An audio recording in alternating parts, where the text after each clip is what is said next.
Yeah, we'll get to parent power in a moment. I just wanted to quickly touch on what you said about Harvard, because I don't know if I'm sure you have been following the news, what's been going on in the Supreme Court in the USA, getting rid of race-based admissions, and this idea of affirmative action and the controversy around it.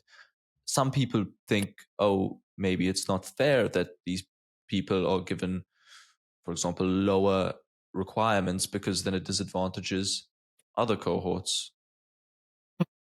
Yeah, I mean, affirmative action is a US university concept. We don't have that here in the UK in the same way.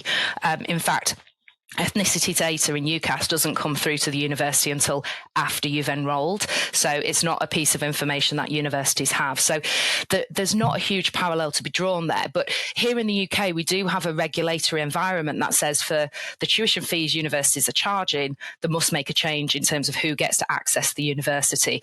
And I do think it's appropriate in the UK has incredible levels of educational inequality, and they are widening. Unless you think that kids in the north just aren't as bright, which is categorically not the case, you want to think about how you can access that talent and potential and bring those students through.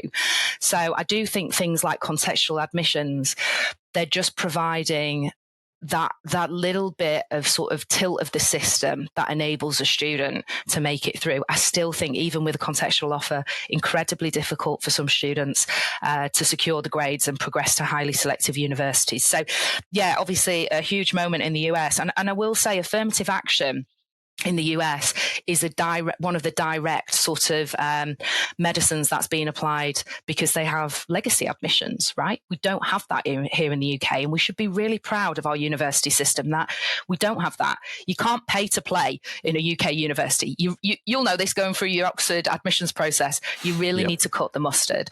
And I can remember meeting colleagues from Harvard, and that was just really like a point of difference whilst we were in the pub having a drink around. They could not believe I didn't care about a young person's family or background in the way that they did, but cared about in a different way, which is if you've had everything stacked against you, I'm interested in that. But you still got to get the grades.